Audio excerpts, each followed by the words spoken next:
Lords, ladies, gentlemen of the geek world, arise and welcome today's brand new episode of Digital Daily, 28th of June 2012, Nexus 7, a big pill to swallow. Let's get digital, digital, I wanna get digital. Can you hear my laptop dock? Did I tell you Google let me borrow these spectacles for the London Olympics as part of their testing the new Project Glass hardware? No way. So cool.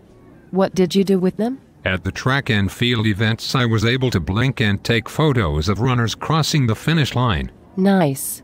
Those spectacles sure make seeing fun. What else? Before each event I could do a Google Hangout with the team coaches to find out how the athletes were feeling that day.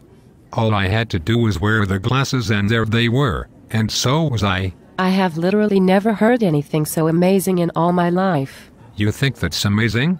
Just by looking at the stadia through these glasses I could see when the next event was, and whether any of my friends on Google Plus were there. You are going to have to pick me up off the floor in a minute, John. I am literally all aflutter about this new technology. Oh yeah, it certainly made things interesting. John, what is it? What else did you do with those glasses at the Olympics? Well, there was this one thing. Didn't you get tickets to the beach volleyball, John? That may possibly be true. What did you do with those glasses at the beach volleyball, John? Those glasses are good. New technology, same old internet. Now get out before I punch you in the face. I love Project Glass. Well, what can I tell you? If you were here in the visuals, you would have seen one of the most hilarious extra normal videos parodying Google Project Glass, which is this phenomenal piece of technology that lets you wear glasses to do things that you would have been able to do without glasses, but using a keyboard or a smartphone. It's all to do with unleashing technology and delimiting our lifestyles and allowing us to do things more sociably without being hampered by hardware. Obviously, the glasses aren't hardware. That's an exception to the rule, so we'll let that one pass. Well, today in the UK, it is as you would expect, because it is the middle of June, or approaching, as we say, not only the end of the week, but the end of June. It's tipping it down. For my American friends, tipping it down means raining cats and dogs. For our Czechoslovakian friends, raining cats and dogs means raining very hard. Let's just leave it. And this obviously is putting many sea life centres out of business. These are very big aquariums. And because the whole street now is awash with bluefin tuna and, you know, all the great white sharks and that just float past the house every day, it's a remarkable place to live. The downside, obviously, is the fact that when you go out walking, you risk being killed by any manner of very large marine inhabitant.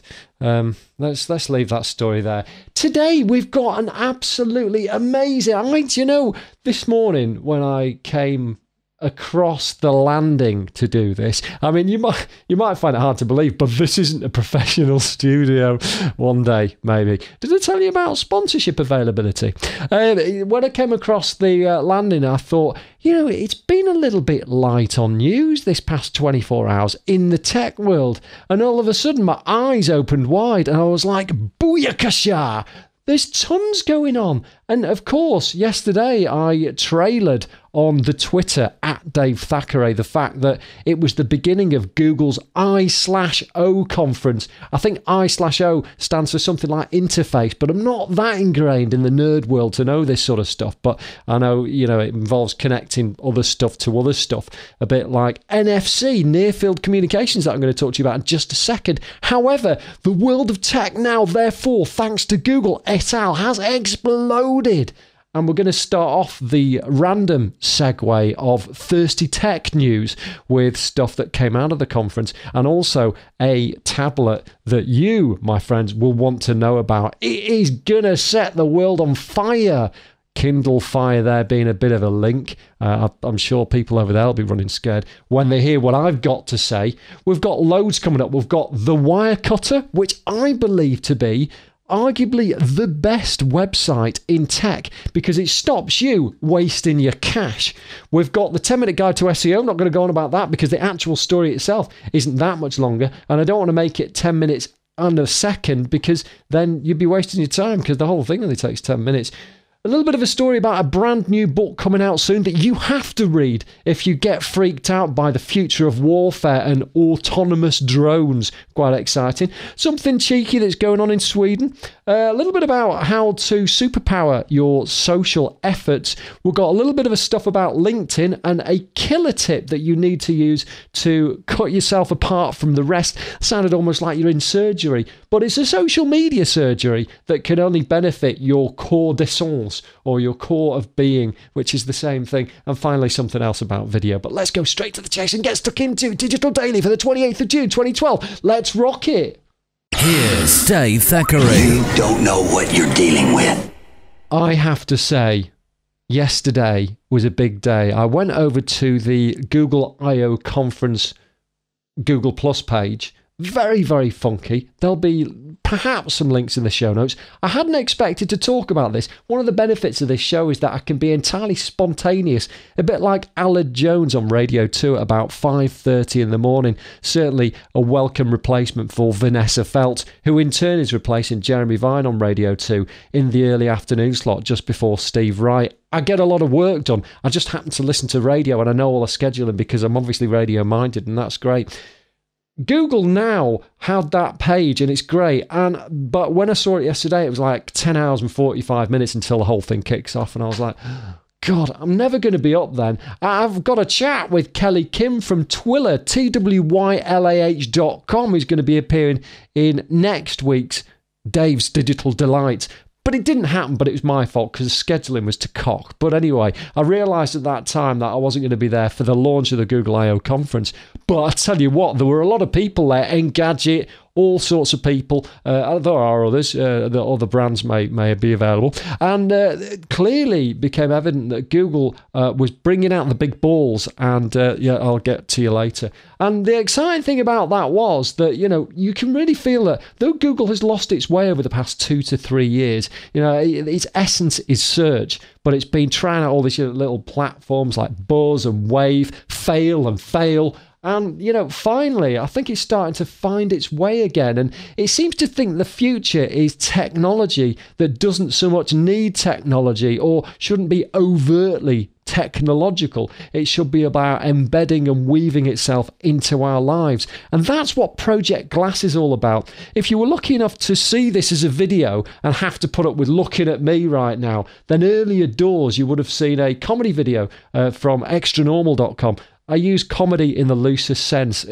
Extra Normal, which is the creator of the tool that lets you make those funny cartoons, of which the voice thing hasn't quite reached that point where you can understand it yet, is the mastery of Bruno Longley from Boston. And he did a great job, and it's great because it helps you to illustrate stuff that you ordinarily couldn't do. For example, had I wanted to shoot that video in a New Jersey nightclub, it would have cost me thousands of dollars to get all the cameras out there and stuff, because you can change all the camera angles on Extra Normal, which is great. So I would have had to cart out, say, 4 or 5 cameras to pull that off, and then I would have had to get the agreement of the nightclub owner to find a space or find a corner where I could have done that and perhaps shot it. It would have taken perhaps an hour and a half, 2 hours, because, the characters would have perhaps fluffed their lines. But, when you do this in Extra Normal, you're in control. You're the director, but you're also the actors and you're also the script writer. It's great. What we talked about, Project Glass, is glasses that have like a little dongle in them. Yeah, entirely inconspicuous. Nobody would ever know that you're a geek if you're wearing these things. I mean, glasses in themselves have got a bit of a stigma, but Bluetooth headsets, glasses with technology in them, I mean, 2 things are going to happen. A, you'll get instantly alienated and nobody will talk to you, and thus this whole concept of wearing glasses so that you're not chained to a PC or a keyboard will make you more social will fly in your face, I think. But more to the point, there's a lot of robbers out here. We're on the cusp of martial law because nobody's got no money, and all of a sudden you're going to be prancing out there with these extreme glasses that probably cost you $1,500. Now, correct me if I'm wrong, but if that doesn't make you a target, I don't know what does. So I'm not sure how this is going to go. I might put it on the back burner for now, but it's interesting. And that was given a demo of by one Sergey Brin, co-founder of Google Inc. all those years ago. And a lot of people were quite excited. Not quite pant-wetting, but nonetheless, some people were quite interested by what Sergey had. Well, who isn't interested by what the internet himself has to say? That was really quite good stuff. And something else that was talked about and that is on the Google Play Store today, and this is a pant-wetting moment if ever there was one, the Google Nexus 7 tablet. 7 inches of pure, unadulterated, nerdy beauty. It's got an IPS screen, which in conversion to English is rather fabulous. It's got the equivalent of Gorilla Glass as well, which means that it's going to be, you can throw it against the wall and it might not smash. The caveat emptor there, don't do it because I've not tried it because it's not out yet. It's got a Tegra 3 processor, which is quad-core, which means 4 cores. So, for example, it would take 4 apples desheathed and thrust inside the tablet to make this go. That's how powerful it is. 1280 by 800 screen. I'm sure there's lots of other things in there that are going to make it glorious. It's 8GB internal storage. No micro SD compartment, which might put some people off. But I think you can get a little adapter that allows you to stick a USB in. USB drive, obviously. USB just being a port. That's ridiculous. Ooh, thin, light and portable, just like Anna Kournikova. Oh, less charging, more doing, just like the British judicial system.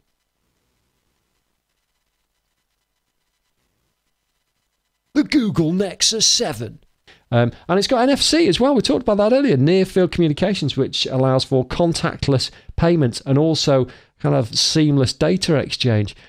One thing I don't know is how NFC plays with Bluetooth. I think this also has Bluetooth built in. Details are so sketchy at the moment that I don't want to commit myself. But it's 159, that's 159 of your good English pounds.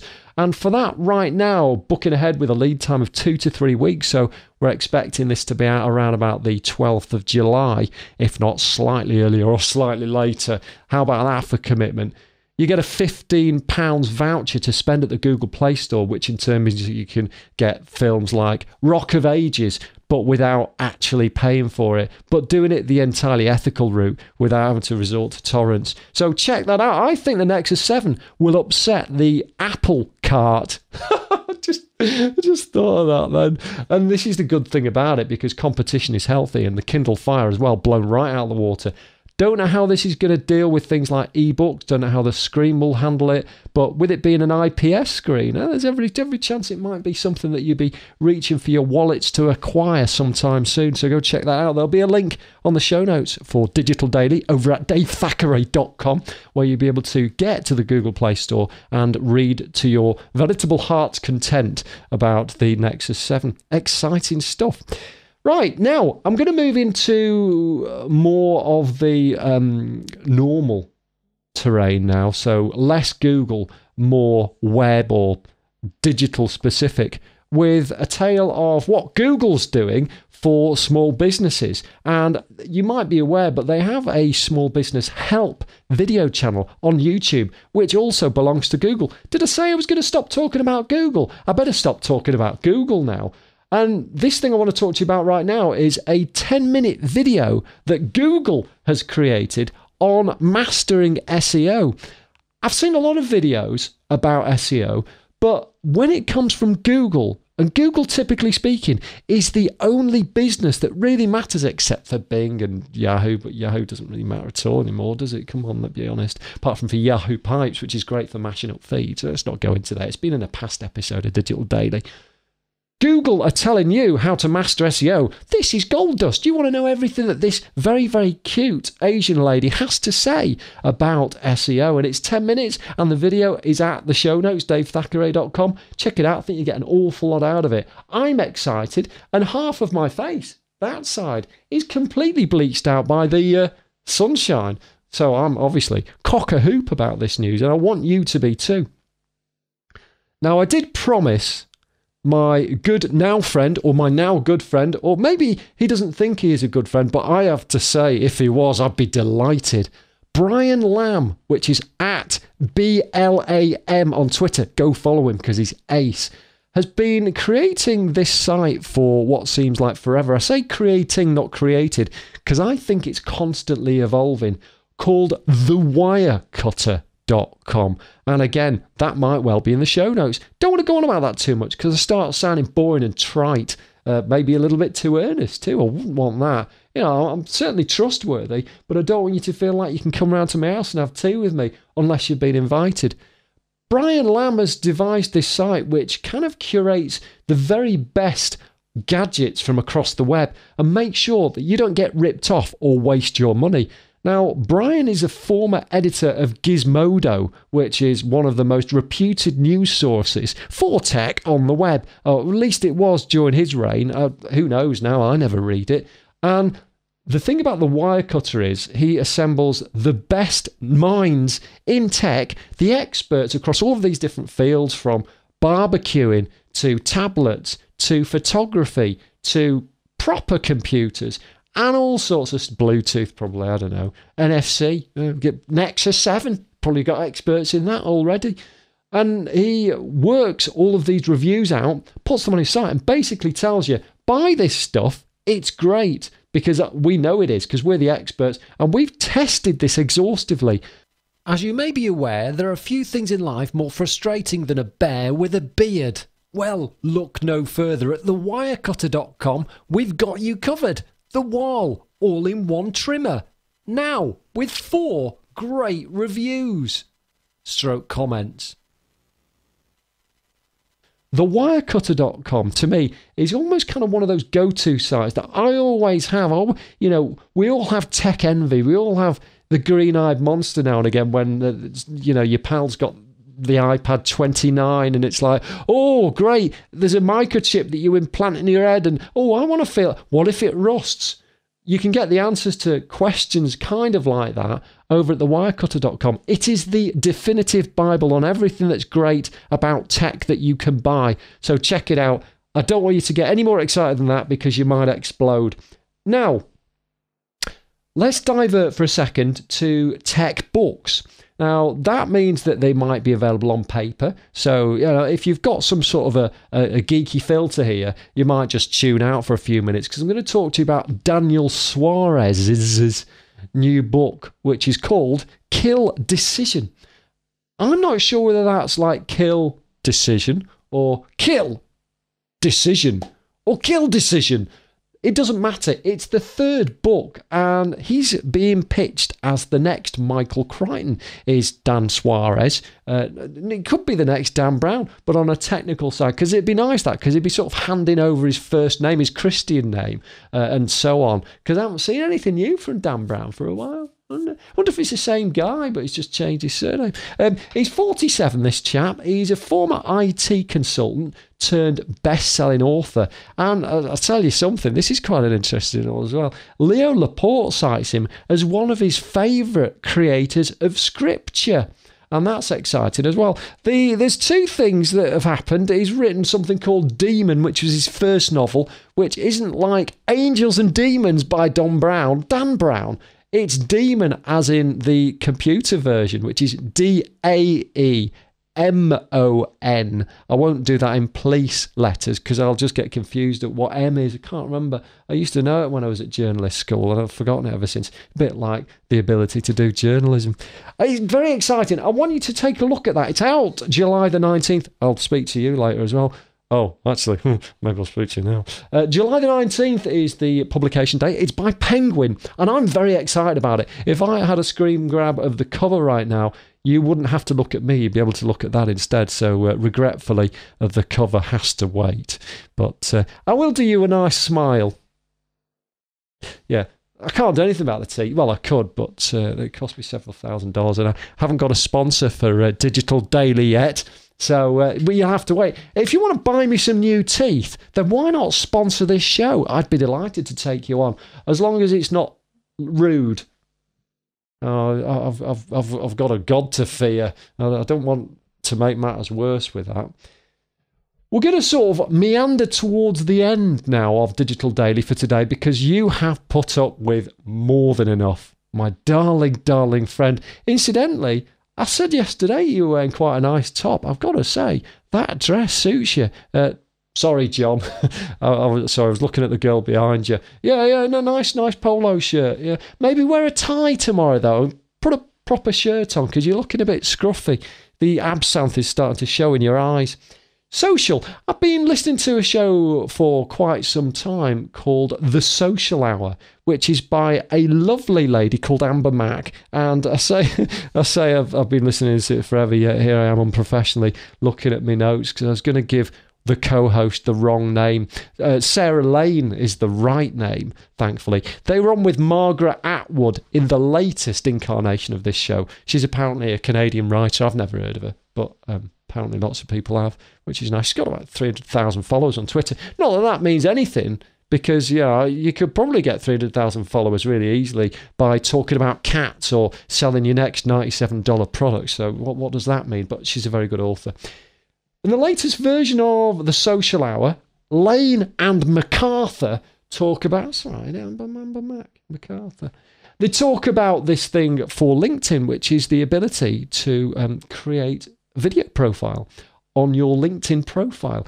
Duplication of profile there. But you can do this using SlideShare or Google Presentations. And there is a link on the Social Media Examiner story that I have linked to from the show notes at Digital Things are starting to slow down a little bit now, and I'm humbly apologetic. I started off with all this energy, and I've still got the passion, but my mind isn't ticking over as fast as my mouth is, which can only be a good thing.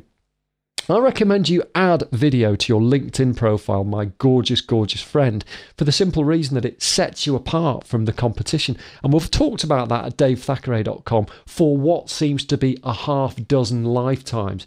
Getting cut through is everything on the internet, because there's thousands, if not millions of people out there who are vaguely in your space. And it's very easy to do. It's consistency and repetition. But also, it's about putting your personality on the line. And there's no better way to do that than video. I mean, let's face it, putting these videos out in the vein of Digital Daily will put everybody off working with me. But at the same time, at least you know what you're dealing with, and it'll save you a failed meeting in the future.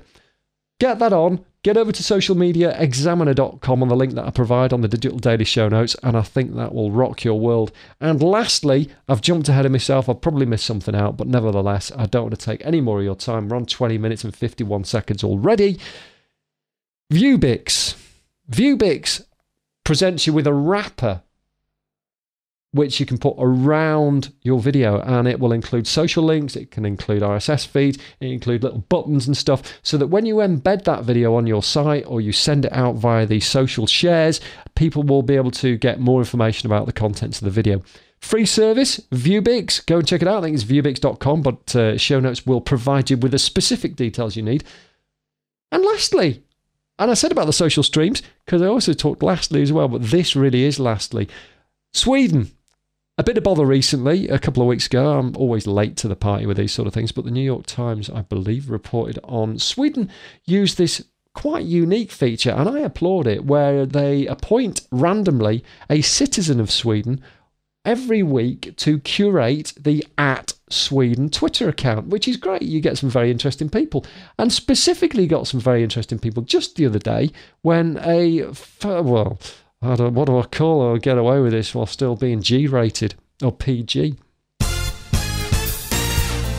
Tweet Dave with your digital insights at Dave Thackeray, or email him at he@davethackeray.com.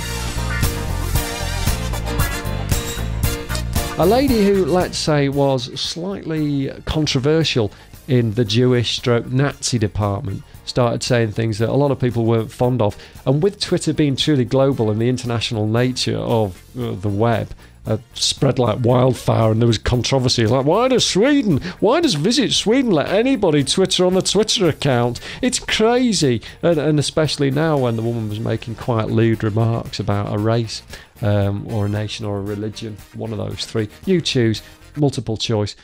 It does bring up the wider question, though, of, we hear now that Twitter's being policed more than ever. We hear now that more and more people are obviously logging on and using Twitter for various different means, lascivious purposes aside. And I just think this is an interesting concept now. Is where does Sweden go next? Because, they've tried this out, largely had some great results, and it does reflect the pride of a nation.